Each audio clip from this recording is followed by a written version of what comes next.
नमस्कार। वाईबीएन बिहार झारखंड में आपका स्वागत है। मैं हूं डॉक्टर सुरजीत सिंह और आप देख रहे हैं मिशन पाटलिपुत्रा। तो जिस तरीके से कल से हंगामा मचा हुआ है वक्फ संशोधन अधिनियम को लेकर के, और जिस तरीके से तेजस्वी यादव ने साफ साफ कह दिया कि अगर उनकी सरकार बनती है तो इस अधिनियम को उठा करके कूड़ेदान में फेंक देंगे। शार्दुल जी हैं हमारे साथ, जो कि राजनीतिक विश्लेषक हैं। डॉक्टर आशीष हांडा हैं, जो कि बीजेपी के प्रवक्ता हैं, और कुमार गौरव कटिहार जी हैं, ये प्रवक्ता हैं कांग्रेस। आशीष जी आपकी प्रतिक्रिया चाहूंगा।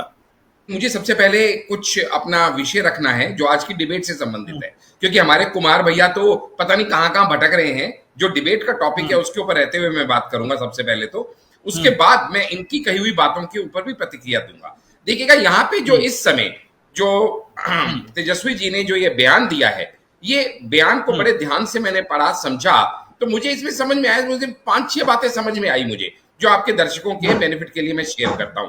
सबसे पहली बात, वो लोग जो संविधान की कॉपी लेके घूमते हैं, जहां भर में संविधान बचाओ यात्राएं करते हैं और उसको अपना मुख्य एजेंडा बनाते हैं, वही संविधान की धज्जियां उड़ाने के लिए किस तरह से तत्पर है, वो इस बात को दर्शाता है जब उनकी ये स्टेटमेंट आती है। क्यों ऐसा मैं कह रहा हूं, सोच के देखिएगा। एक ऐसा कानून जो कि राज्यसभा में पास हो जाता है 4 अप्रैल को, उससे पहले लोकसभा में पास हो जाता है 3 अप्रैल को। जरा कुमार जी ध्यान से सुनिएगा, 3 अप्रैल 4 अप्रैल कह रहा हूं मैं अक्टूबर की बात नहीं कर रहा, जो अब चुनाव की बात कर रहे हैं बिहार की। इसके बाद जाके ये जो है 5 अप्रैल को प्रेसिडेंट का भी अप्रूवल मिल जाता है इसको। इसके बाद 8 अप्रैल को ये कानून बना दिया जाता है। 8 अप्रैल की बात कर रहा हूं।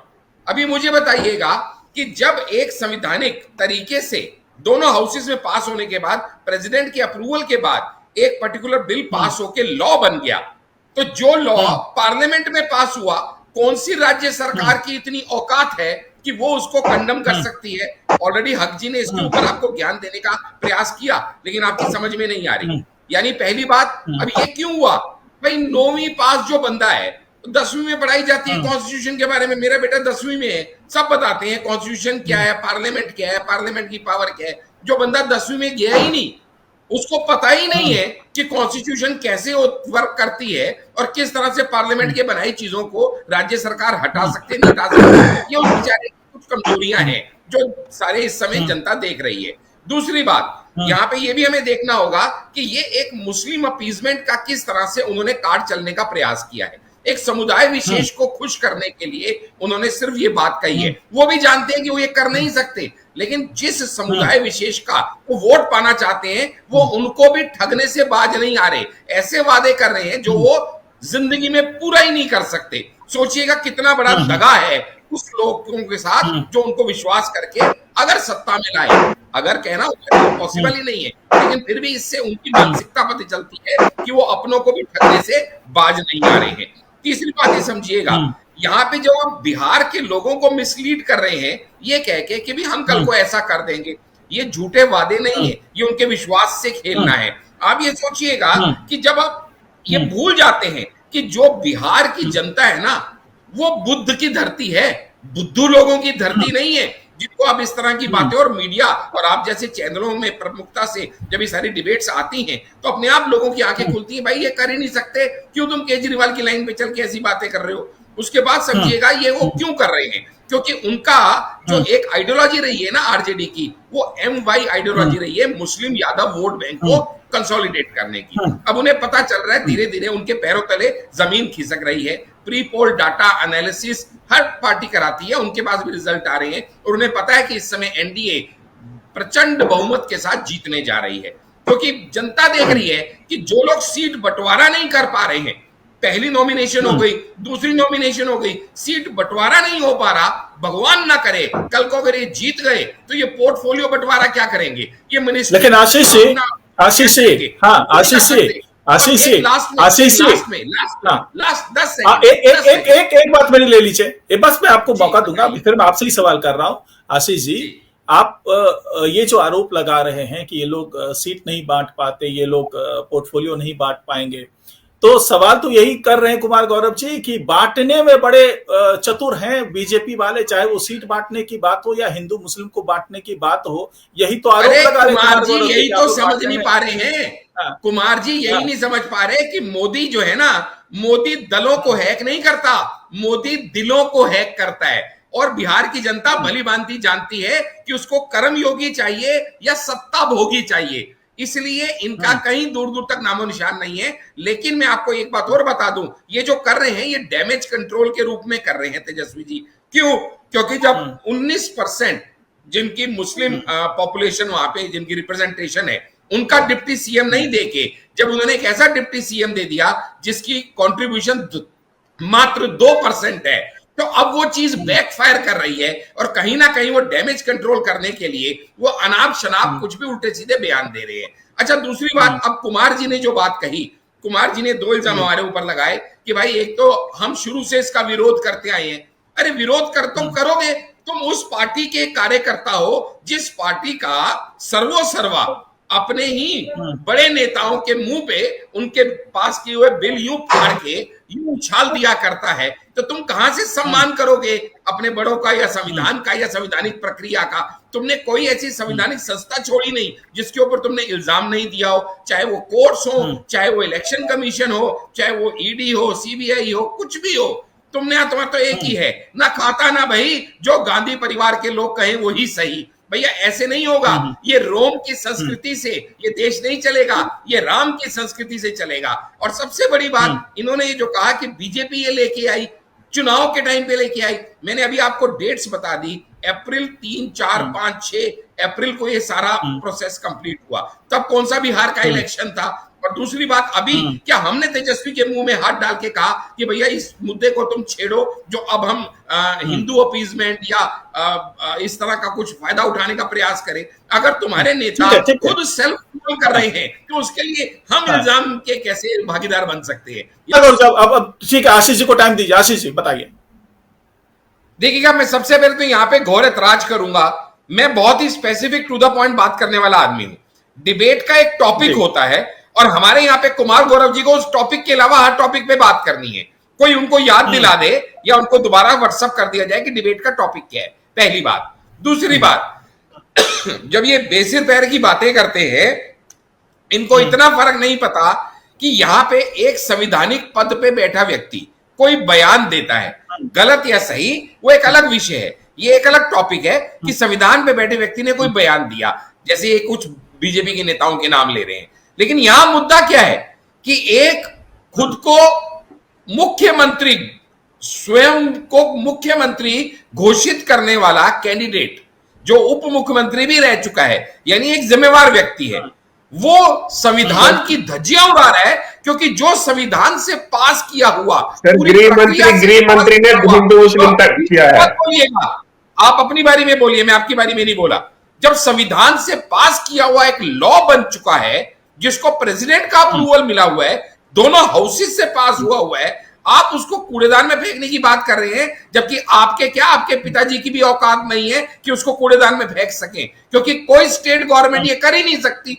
यानी आप संविधान का तो मजाक उड़ा ही रहे हैं, उन लोगों को भी झूठ बोल के, झूठी आशा दिखा के, झूठे वादे करके आप उनका वोट हथियाने का षड्यंत्र कर रहे हैं। आप उनकी भावनाओं और उनकी आस्थाओं और उनके विश्वास का खून कर रहे हैं। इन दो बातों में फर्क कुमार जी की समझ में नहीं आ रहा, तो मुझे उनकी समझ पे बहुत तरस आता है, पहली बात। दूसरी बात, आप ये समझिएगा, यहाँ पे अभी आपने एक बड़ा अच्छा टॉपिक उठाया था, क्वेश्चन उठाया था, जिसका हमारे दोनों साथी आपके हिसाब से जवाब उन्होंने दिया अपने हिसाब से। मैं थोड़ा और उसको बात करता हूं। बात कर रहे हैं हम सीमांचल की। आपने कहा सीमांचल में ही ऐसा क्यों किया, सीमांचल में जाके किया, आपने 2-3 बार इस पॉइंट को उठाया। मैं थोड़ा उसके ऊपर आपके दर्शकों का ज्ञानवर्धन कर दूं और शायद मेरे साथियों का भी ज्ञानवर्धन हो जाए। सीमांचल एक मुस्लिम डोमिनेटेड एरिया है।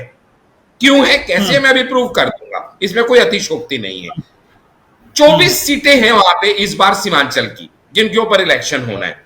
उन 24 सीटों में से अगर आप देखेंगे किशनगंज, तो वहां पे 67.98% मुस्लिम आबादी है, 69.78। पूर्णिया 38.46, अरनिया 42.95 और कटिहार, जहां का आपने नाम लिया, 44.47। यानी कुल मिला के 45% से लेके 65% तक की मुस्लिम डोमिनेटेड एरिया वहां जाके अगर वो वक्फ बोर्ड की हिमायत नहीं करेंगे तो कहां करेंगे, और वो उनको क्यों करनी पड़ी? अब उसकी वजह भी समझ लिए। लोगों का एक कंसेप्शन है कि मुस्लिम डोमिनेटेड एरिया जो है वहां पे इनका वर्चस्व चलता है। जमीन हिली हुई है भाई साहब, पैरों तले जमीन खिसकी हुई है। क्यों? मैं बता देता हूं। टोटल 24 सीटों में से 2020 में बीजेपी और जेडीयू दोनों को मिला के 12 सीटें मिली थी। 50% मुस्लिम डोमिनेटेड एरिया में से हम स्वीप कर गए थे। बीजेपी ने 8 सीट जीती थी और जेडीयू ने 4 सीट जीती थी। कांग्रेस को मात्र 5 सीट मिली थी, आरएलडी को 1 मिली थी, सीपीआईएम को 1 मिली थी, और सबसे हैरानी की बात, ओवैसी ने 5 सीटें जीती थी। और वो ओवैसी ने जो 5 सीटें जीती थी, बाद में सेंध लगा के वो भी उनके कैंडिडेट्स को इन्होंने अपनी तरफ बहलाया, फुसलाया, खरीदा, जो भी किया, जो आज बीजेपी पे इल्जाम लगाते हैं। और वो ओवैसी के 5 में से 4 कैंडिडेट्स को आरजेडी ने अपनी तरफ कर लिया। और इस बार वो ओवैसी जो इनको स्ट्रेंथन कर सकता था, इनको विश्वास ही नहीं है, क्योंकि उसको तो बीजेपी की टीम बोलते हैं, लेकिन बंदे उसके खुद लेते हैं। इसलिए इस बार उस ओवैसी ने 3 चिट्ठियां लिखी इन लोगों को, जिसमें से 2 चिट्ठी लिखी लालू को और 1 चिट्ठी लिखी तेजस्वी को।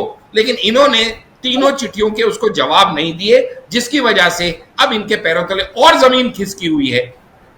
कुल मिला के गणित ये है कि इन्हें ये पता है कि अब वो जो MY फैक्टर है, मुस्लिम यादव फैक्टर, उसके ऊपर भी घात हो रही है, क्योंकि उस ज्यादा परिवार में आपस में ही अंदरूनी चोट हो रही है। मैं ज्यादा डिटेल में नहीं पारिवारिक बातों में जाना चाहता, लेकिन पारिवारिक बातें जब पॉलिटिक्स में आ जाए तो बाप एक तरफ, बेटा एक तरफ, दूसरा बेटा एक तरफ, बेटियां एक तरफ। अभी अभी आप आगे देखिएगा, कोई मजाक थोड़ी है कि बड़ा बेटा आपसे अलग हो जाए, मजाक थोड़ी है आप उसको पार्टी से निकाल दें, कोई मजाक थोड़ी है वो अपनी पार्टी अलग खड़ी कर ले। अब वो यादव के अंदर भी जो टूट हुई है, और उसके बाद मुस्लिम जो कम्युनिटी की इनकी जो एक पकड़ थी, वो जिस तरीके से अभी ढीली हुई है, इन सब चीजों के चलते हुए ये डैमेज कंट्रोल करने का उन्होंने काम किया है। लेकिन यकीन कीजिएगा, ये भी बैकफुट पे उनको जाने का सबब बनेगा, और ये भी कहीं ना कहीं बीजेपी को या एनडीए को ही फेवर करेगा। क्योंकि जैसे मैंने 6 पॉइंट्स में बताया, लोग अच्छे से समझ पा रहे हैं कि ये संविधान की धज्जियां कैसे उड़ा रहे हैं, झूठे वादे कैसे कर रहे हैं, और जो चीज कर नहीं सकते उसका वादा करके ये कैसे उन लोगों को भी ठग रहे हैं जिन्होंने इन पे विश्वास करने की फिर इस बार गलती अगर की तो फिर से अपने वोट का बर्बादी करेंगे और कुछ नहीं। और कांग्रेस का तो क्या है, कांग्रेस 3 में है ना 13 में है, बिल्कुल जिसे कहते हैं ना, इज्जत इनकी खत्म हो चुकी है। रीजनल पार्टीज के आगे घुटनों पे आ गए हैं। दे दाता के नाम तुझको अल्लाह रखे की हालत इनकी हो गई है। पिछली बार 70 सीटों पे लड़े थे, 70 सीटों पे, और इस बार कितनी सीटें मिली इन्हें, इनकी समझ में आ जाएगा कि इनकी प्रमोशन हो रही है कि डिमोशन हो रही है। इनको समझ में आ जाएगा कि डिप्टी सीएम तक का कैंडिडेट इनका नहीं दिया गया तो इनको एक प्रमोशन हो रही है कि डिमोशन हो रही है। इनको समझ में आ जाएगा कि ऐसी इनकी औकात क्यों हुई, क्योंकि पिछली बार 70 पे लड़ने के बाद मात्र 19 सीट जीत के लेके आए थे। अरे डूब मरो, तुमसे बहुत अच्छे तो सीपीआईएम वाले रहे, जो उनका टर्निंग रेशियो तुमसे बहुत ज्यादा अच्छा था, तुम्हारी परफॉर्मेंस ही कुछ नहीं थी। क्योंकि ये बात आरजेडी को भी पता है कि कांग्रेस पैर का वो पत्थर है जो उसको नीचे खींच रही है, ना कि उसको ऊपर खींच रही है। इसलिए ना ये 3 में है ना 13 में है। आप बताइएगा ना, जब इनके मुस्लिम अपीसमेंट की हाइट देखिएगा, स्टैलिन को जो खुलेआम जो हिंदुओं को गाली देते हैं, जो खुलेआम यहाँ पे कहते हैं कि हम इस धर्म को खत्म कर देना चाहिए, सनातन उन्मूलन समारोह करते हैं, उस स्टैलिन को जब ये बिहार में एज ए स्टार कैंपेनर लेके आते हैं तो उसकी क्या वजह हो सकती है? क्या बिहार में उनका क्या उनका वो इसे कहना चाहिए, क्या उनका पॉपुलेशन है, क्या वहां के वो स्टार है? क्या बिहार कितने जानते हैं स्टैलिन को? क्या लेना दे रहे बिहार का स्टैलिन से? सिर्फ इसलिए कि वो एक समुदाय को गाली देने में माहिर है, जिससे दूसरा समुदाय खुश होता है। इसलिए स्टैलिन को स्टार कैंपेनर बना के ले आते हैं। और इनके और आरजेडी के मन से तो मोदी जी की माताश्री तक को अभद्र शब्दों का इस्तेमाल किया गया। ये कहां तक बचते बचाते फिरेंगे? ठीक है आशीष जी, समय की कमी है। सभी मेहमानों का बहुत बहुत धन्यवाद हमारे साथ इस परिचर्चा में जुड़ने के लिए। बहुत बहुत धन्यवाद।